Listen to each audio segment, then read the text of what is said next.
Welcome. Today's episode is a continuation of the NRS theory. We're going to go a little deeper into what I call the Neuro Reflex Stress Loop. But before we begin, let's take a gentle breath together. Inhale, hold for a second, and slowly exhale. As you breathe, set an intention for this time to learn something new and unique, something that can change the way you see your child, your clients, or even yourself.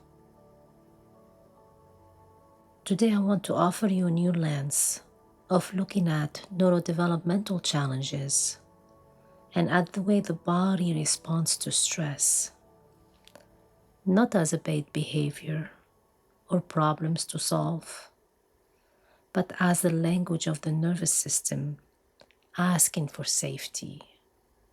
So let's begin. When a child or an adult comes to me, what I notice first is not their behavior. I notice their body. I notice a nervous system that is already working very, very hard. So in the NRS theory, I call this the Neuro Reflex Stress Loop.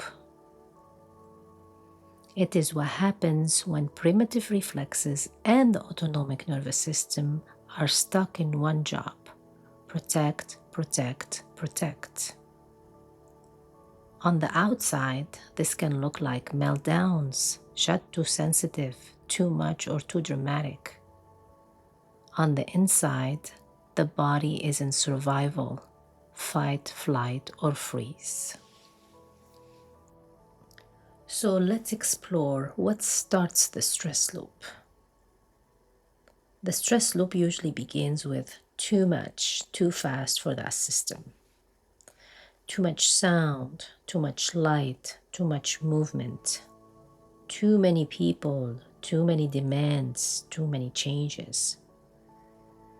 Sometimes it's not loud on the outside at all, but it's invisible things like feeling misunderstood, feeling alone, feeling like you are always failing, feeling unsafe in your own home or classroom.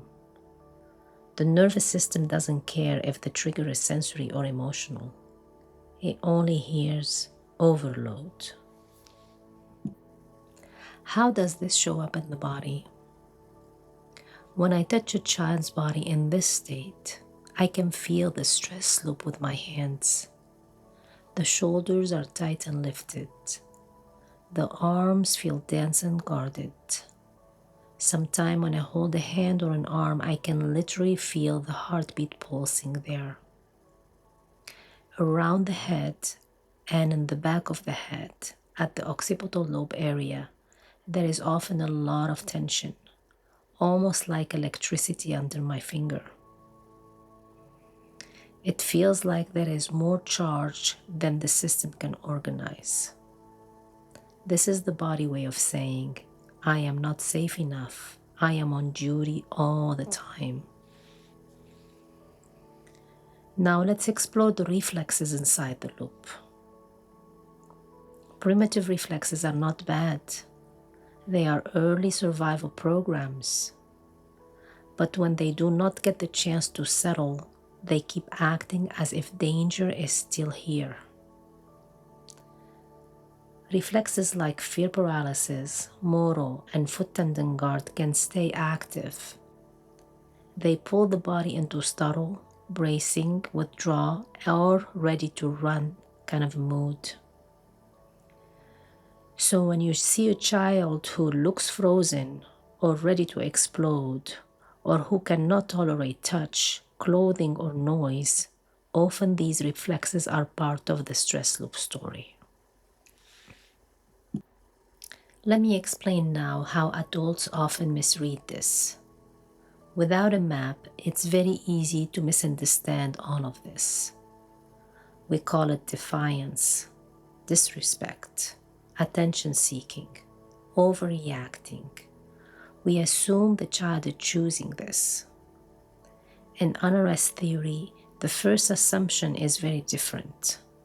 This is a nervous system doing its best to protect this child. The body is saying no faster than the thinking brain can say yes. But the good news, loops can change.